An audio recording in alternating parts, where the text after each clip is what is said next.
Hello everyone, welcome to IG commerce classes. मेरा नाम है पंकज कुमार। हम पॉलिटी एंड गवर्नेंस का कंपोनेंट शुरू किए हुए हैं फॉर जेकेपीएसआई एग्जामिनेशन के लिए। आज का हमारा क्लास वर्क रहेगा इंडियन पॉलिटी के इम्पॉर्टेंट एमसीक्यूज़। इनमें से कुछ इम्पॉर्टेंट एमसीक्यूज़ वो हैं जो लास्ट जेकेपीएसआई के एग्जामिनेशन में पूछे गए हैं, और कुछ ऐसे क्वेश्चंस फ्रेम किए गए हैं जिसके आगे आने के फुल प्रूफ चांसेस हैं। बिकॉज ये जो एमसीक्यूज बनाए गए हैं वो इस वे से स्ट्रेटजिकली बनाए गए हैं और इस तरह से इसको फ्रेमवर्क में रखा गया है, क्योंकि पहले जितने भी एग्जामिनेशंस हुए हैं पीएसआई को, उसको देख के क्या कॉमन अप्रोच रही है एग्जामिनर की, उसी अप्रोच को देख के ही क्वेश्चंस को अरेंज किया गया है। आई होप आज के सेशन में आपको एक विजन मिलेगा कि आपको किस वे से तैयारी करनी है for the polity, Indian polity and governance. अब तक हमारे जितने क्लास वर्क हो चुकी हैं सारे एमसीक्यूज उसी पे बेसिस होंगे। हम इसको ब्रॉड वे पे डिस्कस करेंगे कि ये एमसीक्यूज किस टॉपिक के रिलेटेड है, इसको आपको कैसे डील करना है, और देन आपको कैसे ही आंसर्स को समझना है और फाइनली उसको अपने ओएमआर पे अरेंज करके लिखना है या मार्क करना है। तो आज का सेशन यही होगा कि इंडियन पॉलिटी एंड गवर्नेंस के हम एमसीक्यूज़ को बिल्कुल बेहतरीन से समझें और उसको एनालाइज करें, और क्वेश्चन से बिल्कुल घबराएं नहीं। ये it is a mock MCQs, और लेकिन कुछ क्वेश्चन इसमें से बिल्कुल सिंपल होंगे, कुछ थोड़े से एनालिटिकल बेसिस पे होंगे, क्योंकि जैसे जैसे स्ट्रेटजी बढ़ रही है जेकेएसएसबी के क्वेश्चंस पूछने की, हम उसी की स्ट्रेटजीज़ के अकॉर्डिंग ही चलेंगे और आपको एक विजन दी जाएगी कि आपको आगे कैसे और इन डेप्थ में इसको पढ़ना है। So let's begin with the polity MCQs. So पहला क्वेश्चन ये है, who was the chairman of the drafting committee of the constituent assembly. So ये जो क्वेश्चन है आप हल्का सा मेमोराइज कीजिए, ये कौन से टॉपिक से ये क्वेश्चन एसोसिएटेड है। Any guesses? चलो पहले शुरुआत से मैं ही बता देता हूँ। ये जो क्वेश्चन है ये आपको मेकिंग ऑफ कॉन्स्टिट्यूंट असेंबली के रिलेटेड क्वेश्चन फ्रेम किया गया है।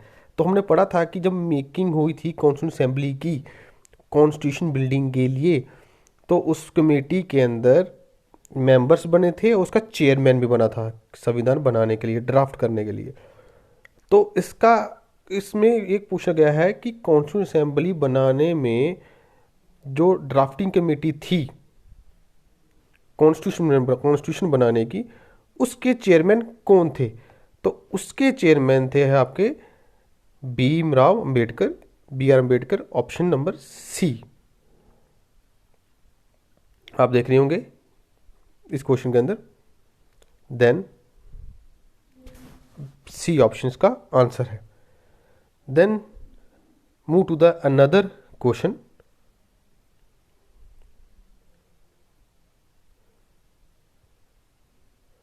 What was the duration in the making of Indian constitution. हालांकि ये क्वेश्चन तक पूछा नहीं गया, लेकिन आने के बिल्कुल बिल्कुल किस चांसेस है इसके क्वेश्चन पूछे जाएंगे, and is the one of the finest question. और ये क्वेश्चन हमने डिस्कस भी किया था मेकिंग ऑफ इंडियन कॉन्स्टिट्यूशन में के चैप्टर के अंदर कि कितना टाइम लगा इंडियन कॉन्स्टिट्यूशन की फ्रेमवर्क में। तो इसका क्रिटिसिज्म भी रहा है ये सेम, कि इंडियन कॉन्स्टिट्यूशन जो है वो लेंथियस के साथ टाइम कंज्यूमिंग रहा है। जब हम क्रिटिसिज्म पढ़ा था तो टाइम कंज्यूमिंग रहा है कॉन्स्टिट्यूशन बनाने के। हालांकि हमारा कॉन्स्टिट्यूशन बहुत ही ज़्यादा डाइवर्स है, लार्जली रिटन कॉन्स्टिट्यूशन है, बल्कि कॉन्स्टिट्यूशन भी है। देन इस कॉन्स्टिट्यूशन को टाइम लगा है क्योंकि हर एक की एस्पायरेशन इसमें मीट की गई है। सो ड्यूरेशन पूछी गई है कि इंडियन कॉन्स्टिट्यूशन क्या रही। तो पहला ऑप्शन ये कहता है कि 1 साल 10 महीने 12 डेज, 2 साल 10 महीने 5 डेज, 2 ईयर 11 महीने 18 दिन, या 3 साल 6 महीने 7 दिन। क्या बता सकते हैं, क्या रहेगा? तो चलो इसका हम आंसर डिस्क्लोज भी कर देते हैं साथ ही साथ। इसका आंसर है सी, डेट इज 2 साल 11 महीने 18 दिन। हमारे नोट्स में ये बिल्कुल इंश्राइंड है ये पार्ट, आप वहीं से रेफर कर सकते हैं इस क्वेश्चन का बिल्कुल डिटेल व्यू में। तो आप क्लासेस भी देख सकते हैं, JKPSI की क्लासेस जो पेड कोर्स चल रहा है। देन हम नेक्स्ट क्वेश्चन की तरफ बढ़ते हैं। नेक्स्ट क्वेश्चन ये कहता है आपका, who moved the objective resolution in the constitute assembly. तो संविधान पीठ कहते हैं कॉन्स्टिट्यूट असेंबली को। तो कॉन्स्टिट्यूट असेंबली में किसने ये ऑब्जेक्टिव रेजोल्यूशन को रखा था या इसको मूव किया था। तो आपने पढ़ा होगा ऑब्जेक्टिव रेजोल्यूशन इंपॉर्टेंट रहा है, कहाँ रहा है, ये प्रियम्बल में रहा है। आप हल्का सा याद कीजिएगा। तो प्रियम्बल का मॉडिफाइड फॉर्म ही जो एक्सप्रेस फॉर्म है प्रियम्बल की, वो ऑब्जेक्टिव रेजोल्यूशन ही है। और ऑब्जेक्टिव रेजोल्यूशन को किसने रखा था कॉन्स्टिट्यूशन असेंबली में, तो आप समझेंगे कि आप मेकिंग ऑफ इंडियन कॉन्स्टिट्यूशन में बड़ा ब्यूटीफुली इसको मेंशन किया हुआ है। तो ऑप्शन दिए हुए हैं B R Ambedkar, Jawaharlal Nehru, doctor Rajendra Prasad and doctor CD Deshmukh. And the answer is JL Nehru. B answer इसका रहेगा, मार्क करते। देन हम नेक्स्ट क्वेश्चन की तरफ मूव करते हैं। B answer JL Nehru. Then the fourth question, consider the following statements of about the preamble of the constitution and the state which of them are correct with the help of given codes। तो question थोड़ा सा analytical बना दिया गया है कि अगर हल्का सा क्वेश्चन थोड़ा टफनेस किया जाए तो हम थोड़ा टफनेस, सिंपल से टफनेस की तरफ भी जाएंगे। आप पहले क्वेश्चन की स्टेटमेंट को पढ़िए कि क्वेश्चन की स्टेटमेंट क्या कहती है कि आपने प्रीएम्बल के रिलेटेड जो कॉन्स्टिट्यूशन का पार्ट है उसको आपने पढ़ना है और आपने देखना है कि कौन सा कोड जो है इसके साथ मैच कर रहा है। तो देख सकते हैं कि कोड्स दिए गए हैं 1, 2, 3 और 4 कोड्स। तो कौन सी स्टेटमेंट जो है प्रीएम्बल के रिलेटेड जो कोड्स दिए गए हैं वो करेक्ट हैं एज पर द सिचुएशन। तो 4 दी गई हैं। तो पहला है the objective resolution proposed by Pandit Nehru became the preamble. 4 statement, पहली स्टेटमेंट ये कहती है। दूसरा प्रीएम्बल कहता है कि preamble it is not justiciable in nature. तीसरा इट कांट बी अमेंडेड। और फोर्थ है it can't override the specific provision of the constitution. तो 4 स्टेटमेंट दी है, बतानी है प्रीएम्बल के रिलेटेड कौन सी स्टेटमेंट्स करेक्ट हैं इन 4 स्टेटमेंट में से। तो कोड्स क्या दिए गए हैं आपने पढ़ने, कोड्स दिए गए हैं, ऑप्शन दिए गए हैं हमारे 1 and 2, 1, 2 and 4, only 1 and 2 and 3 and only 2, 3 और 4। क्या हो सकता है, any guesses.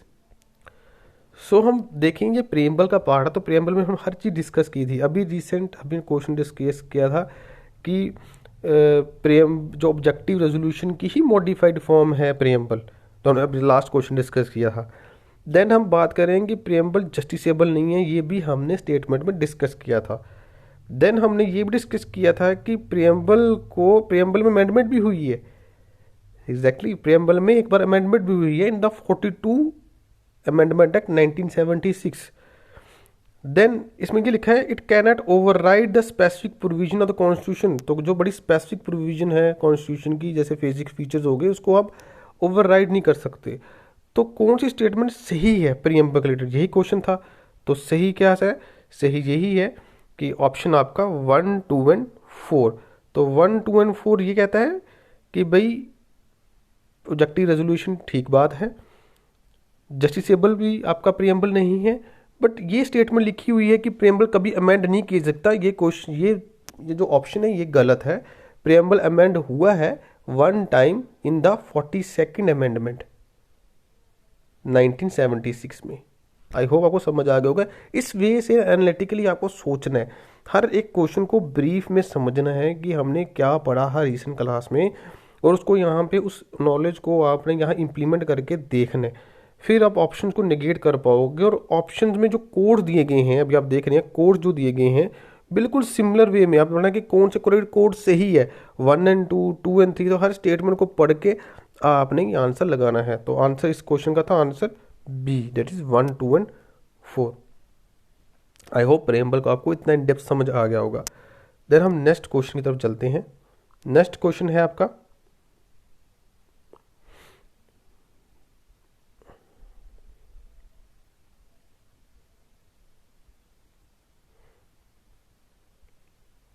Question number 5, the preamble of Indian constitution adopted on 26th November 1949 did not include the terms। तो preamble का क्वेश्चन है कि preamble जो 26 नवंबर 1949 को अडॉप्ट किया गया था, उस वक्त preamble में कौन सी टर्म्स इंक्लूडेड नहीं थी। तो ऑप्शंस जो हैं आपके, ये आप देख रहे होंगे, ये टर्म्स हैं कौन कौन सी, socialist, secular, integrity and republic. तो कौन सी टर्म इंक्लूडेड उस वक्त नहीं थी, कब, जब ओरिजिनली प्रियम्बल को इनेक्ट किया गया कॉन्स्टिट्यूशन के अंदर। तो ऑप्शंस क्या दिए हैं, ऑप्शन है आपके 1, 2 एंड 3, 2, 3, 4, 1, 2 एंड 4 एंड 3 एंड 4। इसका आंसर आप देखें तो प्रियम्बल में अमेंडमेंट एक बार हुई थी, कब हुई थी, 46th अमेंडमेंट एक्ट में, और उसमें 3 मेजर थिंग्स इनेक्ट की गई थी प्रेम्बल के अंदर। तो आप याद करिएगा, तो वो इसका आंसर है आपका बड़ा ब्यूटीफुली, आंसर ए है। आंसर ए क्या है, 1, 2 एंड 3। तो करेक्ट आंसर 1, 2 एंड 3 है। ये चीज़ें जो हैं इंक्लूड की गई हैं, और ऑप्शन क्या पूछा गया, कौन सी इंक्लूड नहीं की गई, तो रिपब्लिक नहीं है। ठीक है, 3 चीज़ें हैं, सोशलिस्ट, सेकुलर, इंटीग्रिटी। आगे हम चलते हैं, कौन सा चीज़ जो थी 26 नवंबर 1949 में तब नहीं थी ये वर्ड्स। तो भाई आंसर है इसका 1, 2 एंड 3, SSI। और ये कब आए थे SSI, 42 अमेंडमेंट एक्ट, अभी पढ़ाया मैंने। ये 3 चीज़ें थी ओरिजिनल कॉन्स्टिट्यूशन के प्रियम्बल के अंदर नहीं थी, 42nd अमेंडमेंट के अंदर ये 3 चीज़ें लाएगी। ठीक है, रिपब्लिक पहले से था। Then move to the next point, next question, question number 6। Question number 6 क्या कहता है, which federal structure is inspired by which model of countries given below. तो इंडिया का फेडरल स्ट्रक्चर किस मॉडल कंट्री से इंस्पायर्ड है। तो हमने पढ़ा था ना सोर्सेज ऑफ द कॉन्स्टिट्यूशन, कौन सा वर्ड कहाँ से किस कंट्री से सोर्स किया गया है। तो फेडरल स्ट्रक्चर कहाँ से सोर्स किया गया है, USA, Canada, Switzerland, Russia. Federalism को पढ़ना हो तो आप हमारे first lecture basic concepts of polity को देखिए, आपको फेडरलिज्म आराम से समझ आ जाएगा उस पॉइंट को लेके। सो आंसर क्या हो सकता है इसका, आंसर है इसका कनाडा। तो Canada, option B is the answer. Canada के फेडरेशन स्ट्रक्चर से हमने इंडिया फेडरल स्ट्रक्चर इंस्पायर्ड होकर क्रिएट किया गया, उसी मॉडल ऑफ कंट्री पे एसोसिएटेड हमारा फेडरलिज्म स्ट्रक्चर है। तो आंसर है Canada. Then move to the 7th question,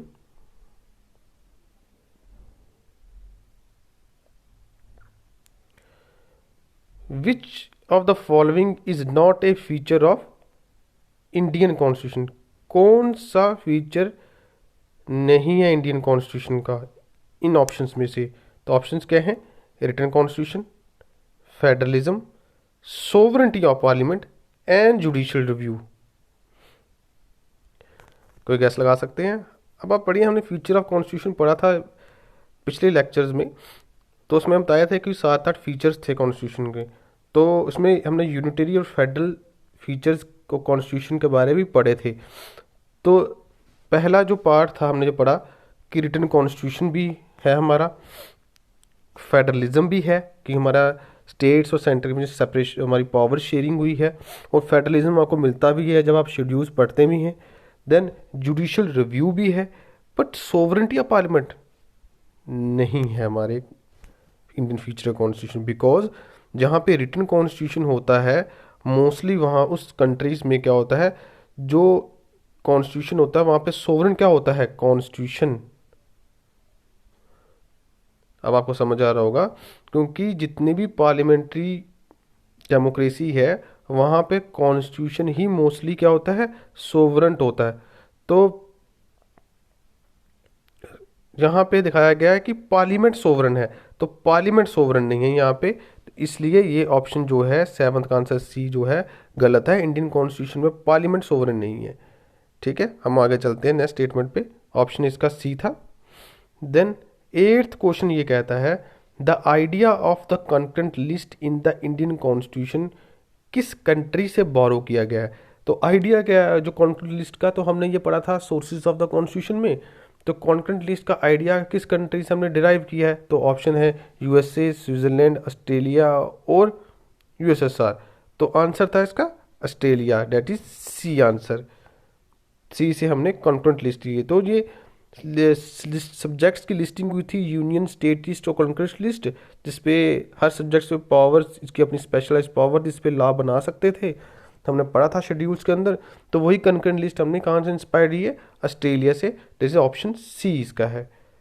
then ninth question क्या कहता है, consider the following statements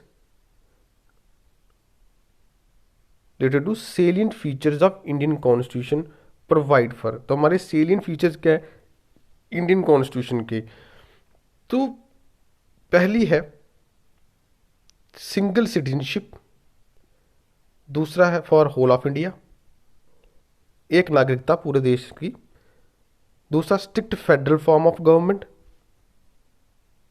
third unique blend of rigidity and flexibility. तो कौन सी स्टेटमेंट जो है, हमने पढ़ा था फीचर ऑफ कॉन्स्टिट्यूशन में, कौन सी स्टेटमेंट जो है इंडियन कॉन्स्टिट्यूशन के रिलेटेड सेलिएंट फीचर्स जो है रखती हैं। तो ऑप्शन दिए गए हैं इस क्वेश्चन के 1, 2 and 3, 1 and 2, 2 and 3 and 1 and 3।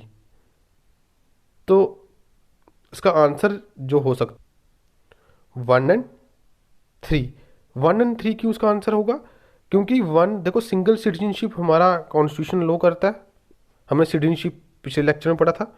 दूसरा हमारा स्ट्रिक्ट फेडरल फॉर्म नहीं है, हमारा फेडरल फॉर्म ऑफ गवर्नमेंट इतनी स्ट्रिक्ट फॉर्मेशन में नहीं बनाई गई है। हमारा ये है कि हमारा कॉन्स्टिट्यूशन है वो रिजिड भी है, फ्लेक्सिबल भी है अमेंडमेंट के लिए। ठीक है, तो सेकंड जो पार्ट है वो नहीं है सेलिएंट फीचर ऑफ कॉन्स्टिट्यूशन का। तो answer is 1 and 3, that is answer is D.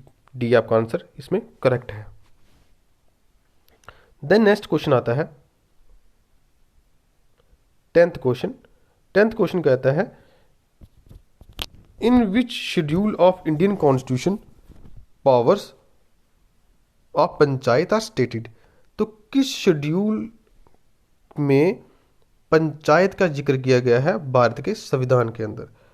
तो हमने पढ़े थे कि टोटल जो शेड्यूल ओरिजिनली कितने शेड्यूल्स थे और अब फाइनल शेड्यूल कितने बने, शेड्यूल टोटल है 12। ठीक है, 12 शेड्यूल्स बने। उन 12 शेड्यूल्स के अंदर कौन सा जो शेड्यूल है वो पंचायत का जिक्र करता है। तो हमने इसको शेड्यूल में पूरी डिटेल वे में पढ़ा था, अमेंडमेंट हुई थी। तो अमेंडमेंट्स में शेड्यूल्स नए ऐड हुए थे। तो इसका आंसर है आपका D answer, that is 11th schedule का आंसर है आपका।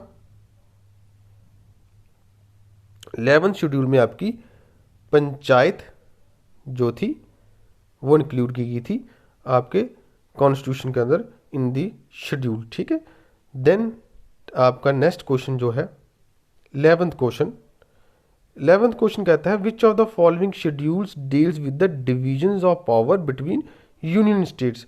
तो यूनियन एंड स्टेट के बीच में जो पावर डिवीजन हुई है वो किस शेड्यूल में मेंशन की गई है। तो ए है 4th शेड्यूल, बी है 6th शेड्यूल, सी है 7th शेड्यूल एंड डी है 9th शेड्यूल। तो हमने पढ़ा था कि स्टार्टिंग जो होता है वो यूनियन टेरिटरी से शेड्यूल स्टार्ट होता है, तो 12 शेड्यूल तक जाता है। तो उसमें हमने डिवीजन ऑफ पावर रिलेटेड बड़ा अच्छे से समझाया था in the last lecture of classes. तो इसका आंसर हो सकता है 7th शेड्यूल। ऑप्शन है इसका सी आंसर बिल्कुल करेक्ट है। दैट इज 7th शेड्यूल जो है बात करता है division of power between union and states के रिलेटेड। आई होप आपको 11th क्वेश्चन समझ आ गया होगा। देन हम नेक्स्ट क्वेश्चन 12th क्वेश्चन की ऊपर चलते हैं। सो 12th क्वेश्चन ये कहता है which of the following schedule shall not apply in which of one of the following states. और ये क्वेश्चन आया था JKPSI का जो OMR बेस्ड एग्जामिनेशन लास्ट हुआ था उसमें जाया था। ओल्ड MCQs है, हम इसको डिस्कस कर रहे हैं कि कौन सी जो 6 शेड्यूल में कौन सी स्टेट जो है ये फॉलोइंग स्टेट्स नहीं आती, और हमने शेड्यूल में आराम से इसके बारे डिस्कस किया था। तो कौन सी स्टेट नहीं है, सब मैंने एक हिंट दी थी कि मोस्टली जो स्टेट थी वो नॉर्थ ईस्ट स्टेट्स हैं इसके अंदर 6 शेड्यूल के अंदर। तो आंसर आप समझ गए होंगे देख के, answer is the well answer is Goa. Goa 6 schedule के अंदर नहीं आती है, तो D answer is the correct answer. So हम नेक्स्ट क्वेश्चन को चलते हैं, question number 13। So question number 13 ये कहता है the term state has been defined in which of the following articles of Indian constitution. तो स्टेट जो है कौन से आर्टिकल में डिफाइन की गई है कॉन्स्टिट्यूशन के अंदर। तो हमने ये शेड्यूल्स में भी पढ़ा था कि first schedule union and territories की बात करता है, तो हमने पढ़ा स्टेट का, स्टेट में कितने आर्टिकल्स आते हैं हमने पढ़े थे। तो स्टार्टिंग का पार्ट है कॉन्स्टिट्यूशन का, तो आप एग्जामिन भी कर सकते हैं कि स्टार्टिंग पार्ट है कॉन्स्टिट्यूशन का भी यूनियन टेरिटरी है, और शेड्यूल की बात भी कर रहे हैं, देन ये स्टार्टिंग आर्टिकल्स में ही होगा। तो ऑप्शंस क्या देंगे, ऑप्शंस हैं आर्टिकल 1, 8, आर्टिकल 10 एंड आर्टिकल 12। इसका आंसर है 13 क्वेश्चन का आंसर का है आर्टिकल 12, ऑप्शन डी इसका आंसर है। स्टेट डिफाइन की गई आर्टिकल 12 के अंदर। हम आर्टिकल्स आगे पढ़ेंगे, इंडियन कॉन्स्टिट्यूशन का पार्ट है, हम उसको आगे पढ़ेंगे लेटर ऑन। देन इसमें जो आंसर लिखा गया है आंसर बी, इससे typical mistake, answer is D answer. Article 12 जो है स्टेट को कंप्लीटली डिफाइन करता है। Then next question is the 14th question.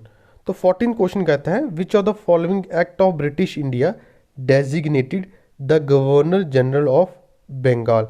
तो किस एक्ट ने गवर्नर जनरल ऑफ बंगाल जो डेजिग्नेशन जो थी वो एक इनेक्ट की थी। तो डेजिग्नेशन किस एक्ट में शुरू हुई थी हमने पढ़ा था, जब हमने एक्ट्स पढ़े थे तो 2 तरह के पढ़े थे, that is company and crown act पढ़े थे। तो ये जो जितने भी गवर्नर जनरल्स जो थे सारे कहाँ पे, आप एग्जामिन सारे कर सकते हैं, तो लास्ट क्लास में हमने पढ़ा था these acts belong to the company rule. तो आप कंपनी रूल एक हिंट मिल गई है, तो आप जस्ट एग्जामिन कर सकते हैं इसका आंसर क्या होगा। तो ऑप्शन दिए हैं आपके इसके अंदर, regulating act 1773, Pitt's India act 1784, charter act 1793 and charter act 1813। तो इसका ब्यूटीफुल आंसर है इसका रेगुलेटिंग एक्ट 1773 में गवर्नर ऑफ बंगाल को गवर्नर जनरल ऑफ बंगाल कर दिया गया इन 1773 के अंदर। तो ऑप्शन इसका आंसर ए इसका करेक्ट आंसर है। देन हम 15th क्वेश्चन की ओर चलते हैं। 15th क्वेश्चन क्या कहता है which of the following act of British India provided for the establishment of supreme court of Calcutta. तो कौन सा एक्ट जो ब्रिटिश इंडिया के टाइम पे कलकत्ता में सुप्रीम कोर्ट की स्टैब्लिशमेंट करता है। तो ऑप्शंस क्या दिए गए हैं इसके अंदर, regulating act 1773, Pitt's India act 1784, charter act of 1793 and charter act of 1813। तो इसका आंसर क्या हो सकता है, हम देखेंगे कि हमारे जितने भी एक्ट्स हुए हैं किसमें, कंपनी रूल में स्टार्टिंग में, तो उसमें हमने जिक्र किया था सुप्रीम कोर्ट ऑफ कलकत्ता की इस्टेब्लिशमेंट होने का। तो इसका आंसर क्या हो सकता है, बड़ा सिंपल आंसर है इसका। देखें तो इसका रेगुलेटिंग एक्ट 1773 है जो बात करता था सुप्रीम कोर्ट ऑफ कलकत्ता की इस्टेब्लिशमेंट करने का, तो पहला ही एक्ट था जिसमें ये सेटअप हुआ था। देन नेक्स्ट क्वेश्चन को चलते हैं। तो नेक्स्ट क्वेश्चन कहता है which of the following British act emphasize the parliamentary system of government. तो इस क्वेश्चन को हम डिटेल में समझे तो इस क्वेश्चन को हमने डिस्कस बिल्कुल इलेबोरेटली किया हुआ है जब हमने एक्ट्स पढ़े थे। तो ये जो एक्ट्स हैं सारे ये कंपनी रूल में हुए थे। तो कंपनी रूल में जब समझेंगे तो 4 एक्ट्स बड़े इंपॉर्टेंट रहे हैं। तो एक्ट्स, चार्टर एक्ट्स जो थे इसमें से काफ़ी ज़्यादा वाइटल थे। तो उसमें जिक्र हुआ था पार्लियामेंट्री सिस्टम ऑफ गवर्नमेंट का, कि जो पहली उसकी झलक दिखी गई थी। हमने बिल्कुल डिटेल वे में इसको फ्लो चार्ट बनाया था पिछली क्लास में। तो इसका आंसर जो है, so next question is which of the following British act provided for the establishment of federal court. तो जब हम बात कर रहे हैं कि कौन सा ब्रिटिश एक्ट है जिसने फेडरल कोर्ट की इस्टेब्लिशमेंट की बात की है, तो हमने पढ़ा था लास्ट जितने भी चैप्टर्स में, उसमें हिस्टोरिकल बैकग्राउंड ऑफ कॉन्स्टिट्यूशन की ये लेक्चर की बात कर रहे हैं, उसमें हमने एक्ट्स पढ़े थे। तो ये सब बात फेडरल कोर्ट की जिक्र होती है तो कहाँ होती है, that is on crown rule. Crown rule में बात हुई है इसकी, ठीक है, कंपनी रूल में बात नहीं हुई है। तो सारे एक्ट्स क्राउन रूल में जो आए हैं उसी में ही फेडरल कोर्ट का जिक्र हुआ है। तो गवर्नमेंट ऑफ इंडिया 58 एक्ट में तो कहीं जिक्र नहीं हुआ है किसका, फेडरल कोर्ट का। तो आप लगा सकते हैं एग्जामिनेशन कहाँ हो सकता है ये, 1935 में हो सकता है, 1892 में हो सकता है, 1861 में हो सकता है, तो नहीं हो सकता। इंडियन काउंसिल एक्ट में इसका जिक्र ही नहीं किया गया। जिक्र जो हुआ है वो है गवर्नमेंट ऑफ इंडिया एक्ट 1935 में, जिसमें फेडरल कोर्ट की इस्टेब्लिशमेंट हुई। उसी फेडरल कोर्ट को बाद में देन एक्सटेंड हो गया आपकी सुप्रीम कोर्ट ऑफ इंडिया बनी है। देन इसका आंसर है आपका ऑप्शन बी, इसका आपका आंसर है। Then question number 21, question number 21 आपने मैच करना है सेट 1 से सेट 2 के साथ मैच करना है। तो जो मैचिंग होगा आपने उसको अरेंज करना है इन दी फॉर्म ऑफ कोड्स की फॉर्मेशन में। तो जैसे सेट 1 में क्या दिया गया है, government of India act 1935, government of India act 1919, Indian council act 1909 और एक्ट ऑफ 1892। ये सेट में 4 चीज़ दी गई हैं। और आप देखें सेट 2 में दिए गए हैं इसके एक स्टेटमेंट्स, कौन कौन सी, that is introduce the principle of representation, separate electorate was introduced, act of dyarchy और स्टैब्लिशमेंट ऑफ फेडरल कोर्ट। तो हमें लास्ट क्वेश्चन में फेडरल कोर्ट का जिक्र हुआ, तो हम यहीं से पिछले से अरेंज कर देते हैं इसको बिल्कुल ब्यूटीफुली। देखिए 1909 में क्या हुआ, 1909 में separate electorate, that is 2, second point set 2 का। देन 1919 में डायरची 2, 3, दैट इज ये आ गया 2 पे, ये आ गया 3 पे। Then introduce the principle of representation, तो ये रिप्रेजेंटेशन एक्ट ऑफ 1892 में आया, ठीक है। तो इधर से इसके ऑप्शंस कोड मिला दीजिए आप। तो कोड क्या है इसके, ABCD की फॉर्मेशन में होंगे, 1 2 3 4, 4 3 2 1, 1 4 3 2, 4 1 2 3। आप स्क्रीनशॉट लेके इसको बिल्कुल समझिए कि सेट 1 को सेट 2 के साथ अरेंज करके। तो ऑप्शन इसका मैं बता देता हूं आपको पहले ही।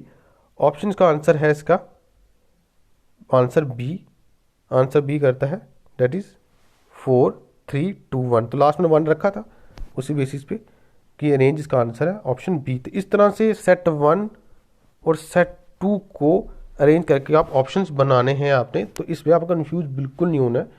अब आराम से हमने इसको पढ़ा हुआ है कि क्या क्या डायरची है, क्या क्या है, मतलब उसका रिप्रेजेंटेशन कैसे बनी, किस सेक्ट में बनी, आपको इस बेसिस को अरेंज करना है। देन नेक्स्ट क्वेश्चन चलते हैं हम। नेक्स्ट क्वेश्चन कहता है 22, विच of the following British act establish public service commission. कौन सा ब्रिटिश एक्ट जो है पब्लिक सर्विस कमीशन की बात करता है। सो 1919 किसकी बात करता है, गवर्नमेंट ऑफ इंडिया 1919, डेट बात करता है सिर्फ डायरची का ही साथ में बोलबाला है। इंडियन काउंसिल एक्ट 1909 में सेपरेट इलेक्टोरेट का बोलबाला है। Act of 1892 public service commission की बात ही नहीं करता। फिर एक ही बनता है फेडरल कोर्ट और पब्लिक सर्विस कमीशन को है गवर्नमेंट ऑफ इंडिया 1935। ये एक्ट इसलिए इंपॉर्टेंट है क्योंकि हमारा कॉन्स्टिट्यूशन ऑफ इंडिया जो है उसके मोस्ट ऑफ फीचर्स कहाँ लिए गए हैं, गवर्नमेंट ऑफ इंडिया से, ठीक है। तो 22 का आंसर क्या है, answer B.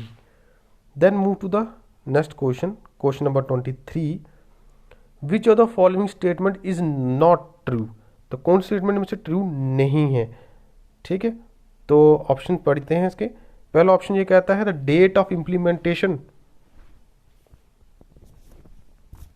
Of Indian constitution is November 26, 1949. Secular word was introduced in 42nd Amendment 1976. 42nd Constitution Amendment was done in 1976. C option कहता है देन सेकुलर, ये सॉरी बी ऑप्शन का था सेकुलर वर्ड 42nd अमेंडमेंट में आया। C option जो है 42nd amendment 1976 में हुई। देन डी जो है social economic political justice has been taken from Russian revolution Indian constitution. तो कौन सी स्टेटमेंट जो है गलत है, तो कौन सी हो सकती है, आप सोचिए इसके रिलेटेड। तो हमने पढ़ा है ये काफ़ी ज़्यादा, इसको हमने प्रेम्बल में भी देखा कि कौन सा सेकुलर वर्ड कब आया, कब हमारा कॉन्स्टिट्यूशन जो है इनेक्ट हुआ, कब उसकी इम्प्लीमेंटेशन हुई। सो इसका आंसर है 23 का ए आंसर। तो ए आंसर जो है बिल्कुल करेक्ट आंसर है इसका। ए आंसर क्या कहता है,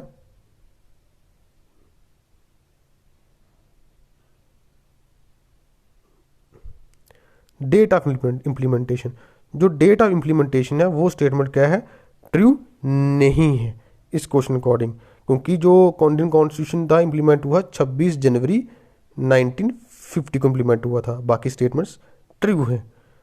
ठीक है, तो नॉट ट्रू वाले स्टेटमेंट अपने एक तरह से घबराना नहीं है, पहले स्टेटमेंट्स को आराम से पढ़ना है, फिर ही डिसिजली उसको समझ के अपना आंसर मेंशन करना है। तो नॉट ट्रू मीन्स कौन सा गलत है उसको आपने मार्क करना है। Then question number 24, which of the following statements is true. तो कौन स्टेटमेंट में से ट्रू है वो पढ़नी है। तो ट्रू अनट्रू वाली स्टेटमेंट आपको बिल्कुल ध्यान से पढ़नी है, उसको समझने है उसके ऑप्शंस को। पहले ऑप्शन ये कहता है, in Berubari case supreme court had said that the preamble of the constitution is not a part of the constitution. तो बेरुवेरी यूनियन केस पे क्वेश्चन आना बिल्कुल लाजमी है, that is very very important. Kesavananda Bharati case पे आपको जेकेपीएस पे क्वेश्चन बिल्कुल 100% आएगा, और इस पे पिछले साल क्वेश्चन भी पूछा गया था, तो आप इसको अवॉइड नहीं कर सकते हैं बेरुवेरी केस और केशवानंदा भारती केस को लेके। तो क्या पूछते हैं कि इन Berubari case the supreme court ये कहता है कि प्रियम्बल कॉन्स्टिट्यूशन का पार्ट नहीं है, बिल्कुल सही, बेरुवेरी यूनियन केस में ऐसा कहा गया है। केशवानंदा भारती केस ये कहता है सुप्रीम कोर्ट जो है प्रियम्बल को कॉन्स्टिट्यूशन का पार्ट मानती है, बिल्कुल यार स्टेटमेंट सही है। तो कौन सी स्टेटमेंट सही है, दोनों सही है, तो ऑप्शन क्या आएंगे, बोथ ए एंड बी। ठीक है, आंसर सी इसका ठीक है। देन हम नेक्स्ट क्वेश्चन बात करते हैं, लास्ट क्वेश्चन हमारा question number 25, the preamble of Indian constitution start with the phrase. तो किस फ्रेज से हमारा कॉन्स्टिट्यूशन प्रेम्बल जो है कैसे स्टार्ट होता है। तो ऑप्शन है, we the people of India, in the name of God, India a sovereign socialist secular democratic republic, या to secure to all its citizen. तो हमारा प्रेम्बल जो है स्टार्ट ही उसकी सोर्स ऑफ अथॉरिटी से होता है, सोर्स ऑफ अथॉरिटी। तो क्या है, that is we the people of India. तो आंसर क्या है इसका, ऑप्शन ए।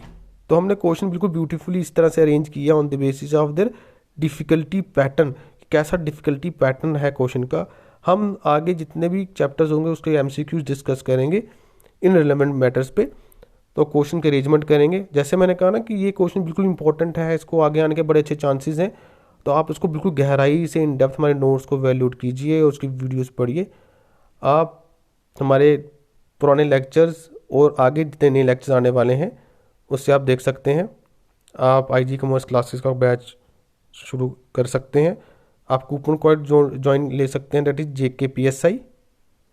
सो मिलते हैं नेक्स्ट क्लास के अंदर।